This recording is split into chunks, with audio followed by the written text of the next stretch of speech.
I believe we're live. Hello. Okay. So this is Tom Heck with Makey Makey, and we have Colleen Graves on the live webcam today. Woo! And we also have Liam, who is muted, and you might be able to see him down here in this little film strip. For some reason, we can't get his audio to work. Technology. It's a good thing we know all about technology, right, Colleen? Yep. So today we're going to try to keep this to the neighborhood of 20 to 25 minutes, this interview. And it's not because Colleen and I can't talk for much longer than 20 or 25 minutes. It's because we're going to try to keep this to something that you're going to actually watch. And we might even turn this into an audio broadcast at some point. But I'm Tom Heck, and I work as the Vice President for Education Initiatives at Makey Makey. And today we're going to be talking with Colleen Graves, who is a high school librarian obsessed, and this is true, with learning commons, transformations, makerspaces, technology education, and making stuff. And believe me, Colleen is a maker and brings a lot of passionate artistic energy to the school library world and to the world of just education in general. She's also a certified Google educator and a Google education trainer. She was named by Scholastic as one of the top 10 school librarians to follow on Twitter. She also holds the distinction of being named an innovator in the Library Journal Mover and Shaker class of 2016. And so, Colleen, welcome to this live broadcast. Hello. And I feel like you said a whole lot about me. I don't think I need to add anything there. So.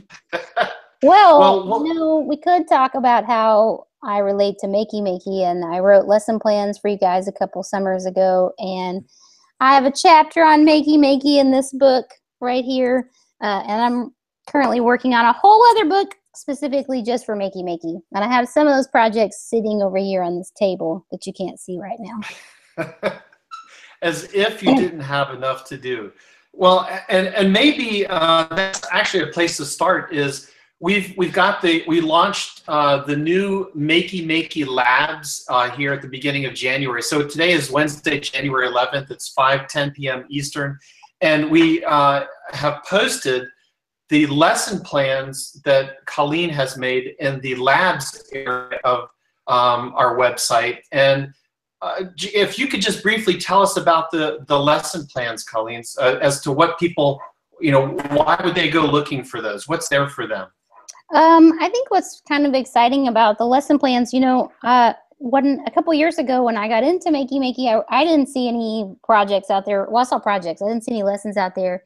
And so I've kind of been on my own personal road for lots of maker education tools and how I can get those tying with the curriculum.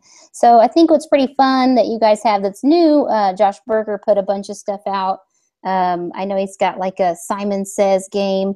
I think it's just a good place to start. So I think if someone is new to Makey Makey and they have never used it in their classroom, the simple circuits lesson is really good to kind of teach them about a simple circuit. And then if you want to have a game design challenge, the steps are outlined in labs area too. So, and then Josh has a bunch of really cool switches that I'd never thought of making before. So I think that's pretty fun.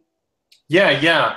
Well, so tell us your background with Makey Makey. And for those listening and watching, we're going to be talking about, makerspaces and tinkering and doing this all within the K-12 school environment. And I think that you've got a unique take because you've been a classroom teacher and also a librarian of note and an author and a speaker, a workshop presenter. And so we're going to kind of dabble in all those areas, but let's maybe start with what drew you into the world of making when your background is, you told me like 10 years you were a English teacher, correct? Right. So I taught English for 9 years, and to me, I guess makerspaces really just weren't, it wasn't a thing that was happening yet when I moved to the library. And then like as soon as I moved to the library while I was doing my courses, I kept reading about, you know, having a makerspace in your library and having these activities. And at the time I thought it was just like kids could make whatever they wanted, like anything. Like they want to make a motorcycle, they make a motorcycle. And of course you can't really make a motorcycle in the library. I mean, maybe you can, but my kids make can make prototypes of motorcycles. So along the way, while I wanted to buy things, you know, for the library, I had to get grants. And I just remember watching this weird video of a guy playing bananas, you know, and turns out that was Jay's brother, which I never knew. But he was playing bananas, and I was like highly obsessed with getting this banana piano thing. And then I didn't actually get to play with one till during one of the first Makerspace workshops I led. Someone else brought a Makey Makey, and I got to play it at the end of the day. And so I have like a video of me playing it, and I'm just like, oh my God, this thing is so crazy.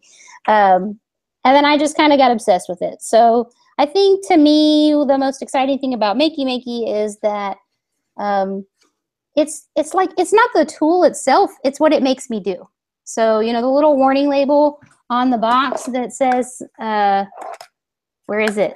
Oh, look, see, the warning isn't big enough. There's the warning label, right? That it's going to instill creative confidence. You have to be careful this is true. Because what happens is once you start playing with it, you go, oh, what else could I do with that? Because, you know, playing bananas is fun. But can I do something else? Like, can I play something besides bananas? Can I start doing something in Scratch? Like, the first thing I ever tried to do after bananas was the interactive logic puzzle, which is a weird idea I had that I made into a lesson plan. That's kind of like a problem-solving logic game where it's made in Scratch. I didn't know how to use Scratch, but I had to like figure it out. So for me, that's what Makey Makey does. It made me learn Scratch. It's, you know, there are things about 3D printing I've learned. Just all kinds of things that I started to teach myself just so I could take my Makey Makey beyond the banana. And so how do you see the Makerspaces and now as a librarian, in other words, someone who is essentially serving all students in the school and helping potentially all the teachers versus a teacher in the classroom? What perspective have you gained there from having the same as a group of students every day that you have a curriculum, and now you've got a whole broad range of people? Yeah, I think for me, making itself, like whether it's with Makey Makey or Little Bits or some other product or just cardboard, it's really about inquiry and research. And so that's kind of where I see the literacy tying back in to this thing that I love to do. So I went to this National Writing Project conference just like in November, and we had this really excellent dialogue about writing and making, and how even if you're making something like okay, so I made something, and the teacher doesn't see the value in that, what if they take that making that they just did and they write about it? Because they're so highly engaged while they're making, they're going to be better at their writing process and better at their writing because they're like so involved while they're making something. Does that make sense? Like, it's just such an engaging activity that it brings them in. So to that end, I would put that with the Makey Makey poetry that I have like out on my blog that's not like on a lesson plan. But I do have one of the kids' drawings left from the Makey poetry. And this is a student that illustrated The Road Not Taken by Robert Frost. So I thought it'd be fun. Actually, I guess it's in the lesson plan, but it's on one of the lesson plans. So back up a second. So you're at a high school in Texas, right? Yeah, yeah. And are you teaching this class, or are you working with an English teacher? Sorry about that. I see the librarian as an instructional partner. So no, this is not my class. I have to push myself onto other people. I have to say, hey, I have an idea. Would you like to try it? You know, and so I talked to this teacher, and I said, Miss Miranda, and I said, would you like to do Makey Makey poetry? And I had my student aides make a bunch of examples. And so her kids, they did it. So I don't have this hooked up because I only just found it today, but I did find it in the poem, so I can play it from scratch. I got my extra computer. So this kid, this is how you don't, when you can't play a video live, you can do this. So she had to visualize the poem in 4 different drawings and then connect it with Makey Makey and then record her own voice in Scratch reading the poem. And I'm not even sure what order it is, so I probably won't do it right. But she programmed like a sound here in the center. And both that morning, it doesn't sound great. Hang on. And both that morning, equally they. So you can hear her reading it. Step had trodden black. Then took the other. I kept the first for another day. What I think is cool is that you can play like all of them in the round. And so this was one of my favorite ones that a kid did. And then we had a bunch of others. But what I like about this is that kids who never, ever, ever got into poetry, right, who would never do a good job reading poetry, for once they actually got excited about reading it right, like having the correct tone and having the correct mood portrayed. And they would be like, oh, Miss Veranda, can I go in the sound booth over there? Can I go back here and record my voice? Because it doesn't sound good with these other people. And they actually cared, you know, about what they were doing. And is that a normal thing? I mean, do other teachers that you work with report that? So, well, like I said, I taught English for 10 years and I couldn't get like any kids excited about poetry. So I think it's really cool, like to see it happen. And then this has been something I saw another library, Salmon Public Library, which I think it's in Indiana or somewhere. They actually took this idea and were able to go to a public school and collaborate with them. So that was like a 3-way collaboration: public school, to the public librarian, to the public library, whatever. That's too many connections for me. I'm not being clear, but that was kind of cool. And in this situation, in this lesson, this particular lesson, did each student have to create something, or was it a team effort sometimes? Oh no, we actually made the kids do it. We did it in small groups, so it wasn't teaching like 40 kids at once. I just had a few of them, and I basically taught them how to use Scratch and told them to pick a poem and visualize it. And what I saw is that they went from dragging their feet to actually kind of getting excited about poetry and understanding it more, because the thing that they never want to agree with you about poetry is that you have to read it over and over and over again for it to kind of make more sense to you. Yeah. By the way, I'm going to hold up Colleen's. I'm hoping that's funny. Reads correctly. Or is that backwards? I can't tell. Oh, it's perfect. All right, so it's ColleenGraves.org. Yeah. And Colleen, you've got the lesson plan up for the poetry there, right? Right.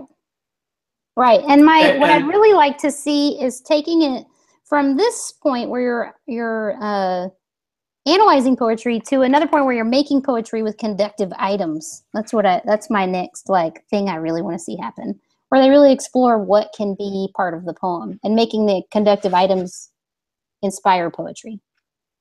Yeah. And you're again at a high school. Would this work for middle school and elementary? Yeah. When I do workshops, what I see from elementary librarians is they end up doing drawings of like fairy tales or common stories and like Three Little Pigs, and they'll automate the Three Little Pigs. They'll make that interactive.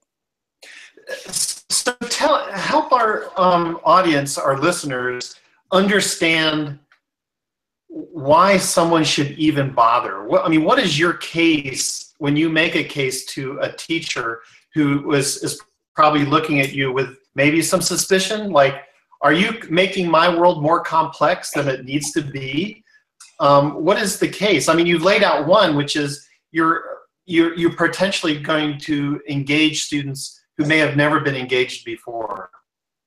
Yeah, what I see is that the Makey Makey has the capability, it has the high, I always get this wrong, the high floor, low ceiling with very open-ended possibilities. So like it's a really easy entry point, and it's really also very easy to get very complex very fast. So I don't tell my teachers that they can be totally complex, but what I do is kind of show them examples. So I had that one. I had like water set up where other students who'd been in the library created a poem or reread a poem for me. And so I showed my teachers that, and that's what made them want to come in and do it in the library. And then I'm hoping that since that one teacher did it with all her kids, that another teacher will want to do it with all her kids. Or his kids. Yes, could you speak to that for a second? Because I know that a couple days ago when you and I spoke prior to this interview, we talked a little bit about sort of the evangelism that you take, approach that you take in the school, because it's not like trying to push this on everyone. It sounds like more you're working with the willing. Can you talk about how you make that segue from someone who's excited about this work to reaching out to various teachers in the school? How do you, what conversations are you having?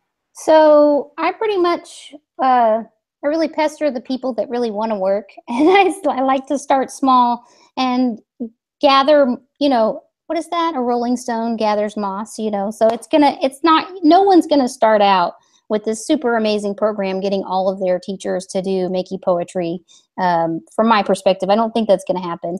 So I always start smaller and then kind of let it build. Like whenever we did our chat together, which I think was the beginning of 2015, I can't even remember. Liam, was that 2015?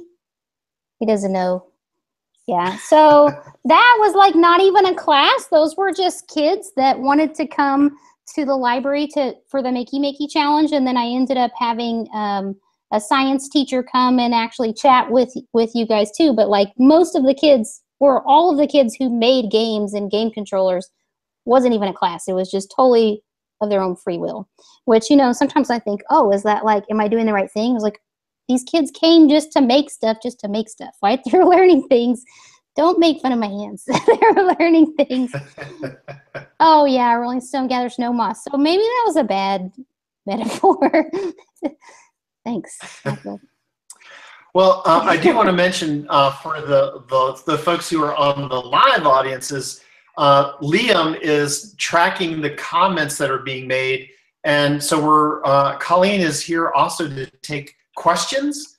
If you like, this would be a great opportunity to ask somebody who's been a teacher for a long time and is, you know, such an experienced educator and also a Makerspace advocate, and also Makey Makey, a Jedi, of course. What color lightsaber do you have for being a Jedi? What does a Makey Makey Jedi mean? That means that you can open doors with just your hand, a hand motion. Oh yeah, I like that. So this is a cootie catcher. You guys remember these? Did you ever play with one of these? Oh yeah. You get to play now. So hang on. It's not going to work, of course. Oh, I have to hit. I'm on the wrong thing. It's hard to be two computers at once here live. Okay. Pick a sticker to start. It said pick a sticker to start. You have to pick a sticker. I'm going to go for the banana. Pick a sticker to Okay. start. So BANA.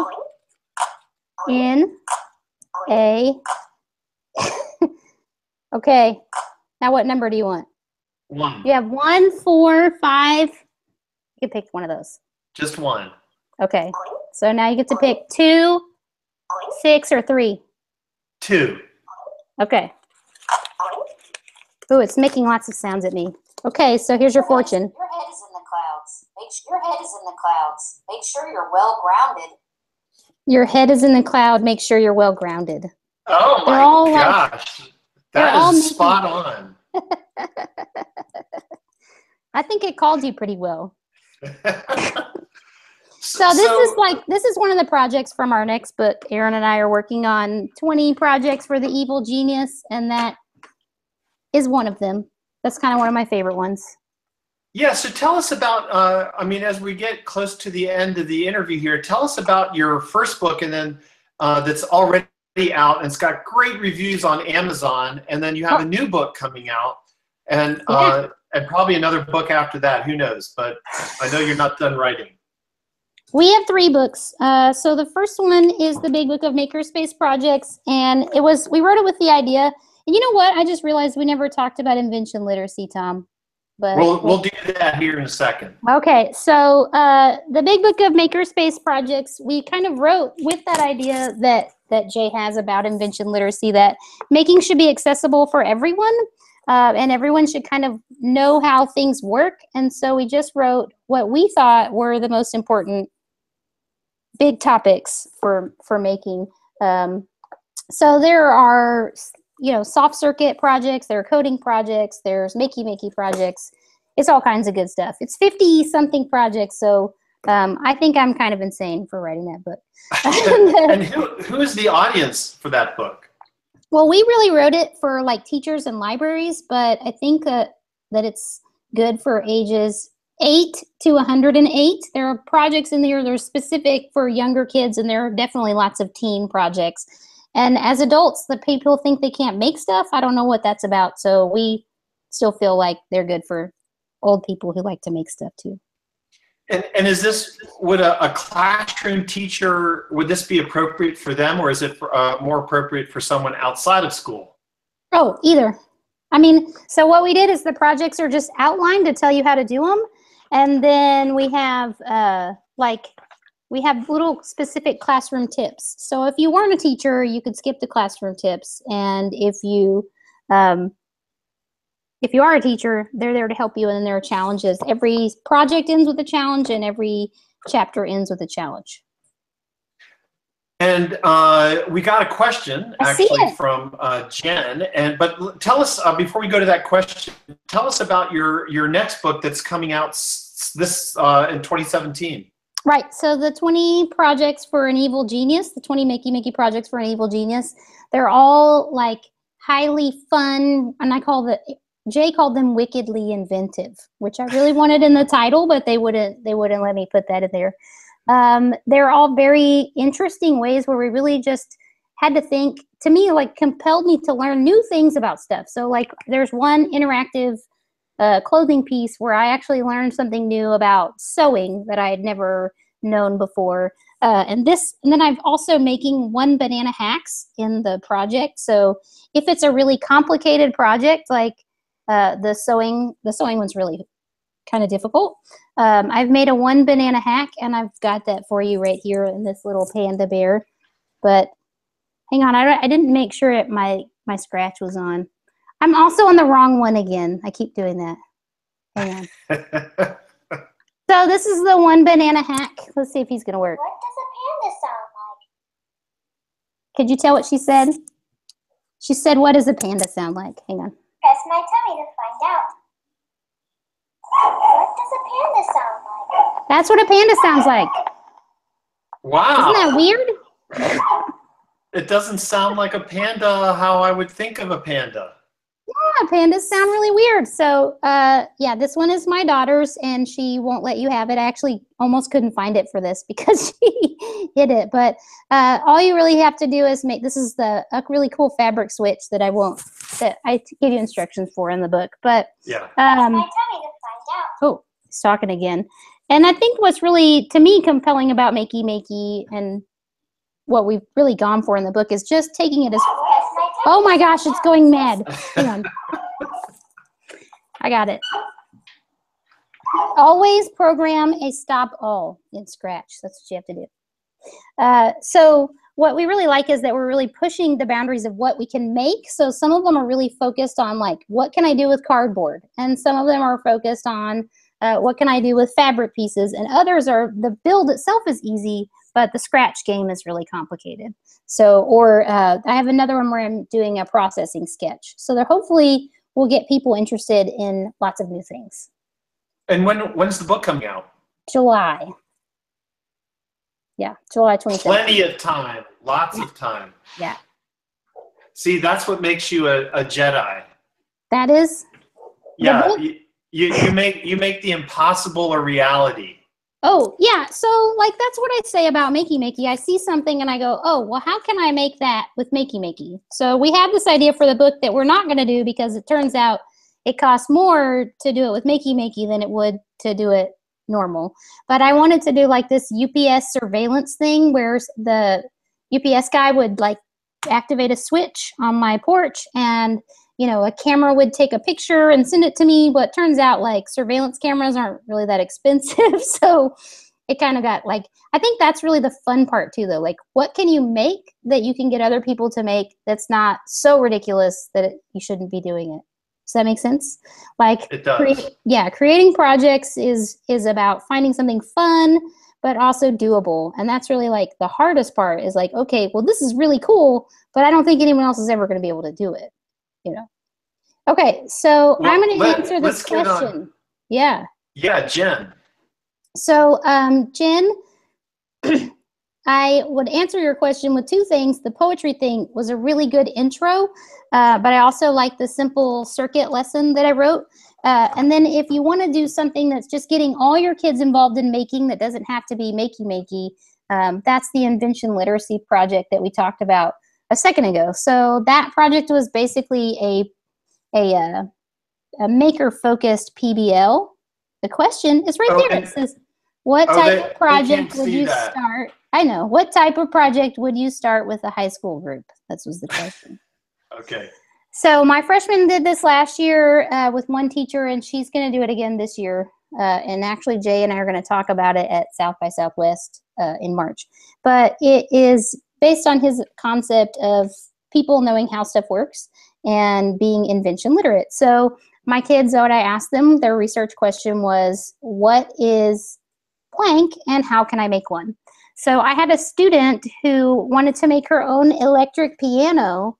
So this is her electric piano, and it's really just popsicle sticks. And then earth is like the floor pedal, right? But what's really cool about this project, oh, and then Makey Makey's hiding in the back. You see him hiding back there. It's starting to fall apart. But what's really cool about this project is she went home and with Scratch, she recorded her piano notes. So, I mean, I know you can go in Scratch and you can play the specific piano notes, but I thought it was really cool that she was so excited, and it was May. That's important for school teachers. She was so excited about it that she went home and recorded her piano sounds. So, pretty cool. So yeah, they made all kinds of stuff. I had another kid make a functioning example of a water turbine with plastic spoons and cardboard. So that was pretty cool. That is super cool. Yeah. Well, Liam, are there any other questions out there? Or if there are questions from those listening live, now's the opportunity to ask Colleen. Otherwise, you're going to have to go to South by Southwest or go to her website, because she also is speaking, I'm sure, at other events. And you have a Twitter account that you're very active with as well. Yes. Yeah. I'm going to write it on paper. I am going to. I'm kidding. I'll put this up. No, I'm going to put this up again. There's Colleen. All right, ColleenGraves.org. And head on over there. You can connect with Colleen and learn about her books that are already published and books that are coming out. And you can meet Colleen live in person at South by Southwest in 2017, along with Jay Silver, who is the CEO of Makey Makey and co-inventor. So, and probably most of the Makey Makey team, we're going to all be there. So we'll all meet in person. Woo! How about that? Actually, Jay said he didn't want to be there when you guys were there. I told him that I was going to take a shower whether I needed it or not. Oh, I was going to tell you guys something, but now I forgot. Yeah, you're going to be at South by Southwest Create, and Jay and I are doing our session during EDU. So we actually aren't going to be there at the same time. Like, even I'm not going to be there at the same time. Chris Dorman, that's the question. I'm not reading that. No, that's actually really awesome. He said, how did you become so awesome? You know, I asked Jay the same question when we chatted with them during our kids chat. I don't know. This is just who I am. This is what I'm doing. I don't think I'm that awesome. You are definitely finding ways to express your creativity, and what's I find really refreshing is how you go about sharing it, both on your blog and through Twitter and through your books. So, and I mean, it's part of the maker culture, right? Is to find ways to share what we're doing and helping other people. Right, and I think like kind of what we were saying too about Makey Makey and why do these things that are awesome. You know, for me, like I feel like I told you this the other day and you kind of made fun of me, but like I'm a maker pusher. Like I'm trying to push you into doing these things. And so like I just did this really cheesy Minion book drop, which I've already done a book drop however many times, but you'd be surprised at how the high school kids actually like the Minion book drop and like hearing the Minion noises and actually think it's cool because it's high school. And I don't know if you know this, but high school kids don't think anything is cool. Like nothing is cool. So it's really, to me, it's Makey Makey is a gateway to other forms of making. It really makes people want to do other stuff, which is great. Yeah. In my mind. It sort of serves, I think, that or addresses the 80-20 principle of, you know, make this small investment, relatively small investment in a Makey Makey, and it opens up all these possibilities, you know, using materials you're probably putting in the recycling bin. Right. Yeah. Yeah, and I want to get more involved in playing with plants. I tried to do this crazy Makey Go. Like I had this great idea for Makey Go the other day, and then I realized I couldn't do it because it was already touching Earth, and Earth is like you can't get over Earth, you know, like Earth is Earth. So I can't get over Earth. I will say that. You can't have more capacitance than Earth. Right. Like nothing can do that. Oh yeah, so I did forget that we did write a theory book. If anyone is interested in starting a makerspace and wants to know about doing like design challenges and design thinking in their libraries, we have a whole book that Aaron and I just finished with Diana Rendina that was supposed to be out in March, but might be out in the summer. So they might be out at the same time as the Makey book. And Aaron is your husband? Yes. Yep. He's my co-author of life. Oh, it's called the book. Not just your husband. Yeah, the book is called Challenge-Based Learning in the School Library Makerspace. It's a very long title. Perfect. Yeah. Well, thank you for your time. Sure. I know there's so much more that you've got going on, and there's many reasons to encourage people who are watching this or listening to this to head over to Colleen Graves. Look at Colleen's got that cool mug. It says Nerds Rule. Always put your water in a coffee mug. You know, I learned that from the late night show or whatever it is. Right. Well, so head over to colleengraves.org and make sure that you sign up for notices or Twitter so that you can keep track of what Colleen's doing. That's what I do. That's how I keep track of all the cool stuff she's doing. And I'll look forward to hopefully maybe meeting you this summer at one of the events, but we'll see. Oh yeah, we'll see you at ISTE. Oh, that's right, ISTE. Yeah, that's right. Definitely going to ISTE. That's right. All right, Liam, are we any other comments, or are we good to go? I think we're heading out of here. So thanks again for watching. This is one of a series of videos that we're doing. We're gonna also probably turn some of these into a podcast, and we'll see you over at makeymakey.com. If you haven't signed up for the Makey Makey newsletter, you can do that, and also check out the Makey Makey Labs website, where you can find Colleen's 10 lesson plans that are pretty amazing, and that will give you a sense for what you can look forward to when you check out any of her books over at, I guess, Amazon.com. You can get them there for sure. Yeah, they're actually available. This is available at Barnes & Noble. You can just walk in, get a book. You know, if you want to support your local bookstore. Support the local bookstore, and it's analog. Who would have thought that you can actually still do that? Yeah. It's not just a Kindle. All right. Well, All thanks right. very much, Colleen. Look forward to talking with you again soon. Okay. Bye. Bye-bye.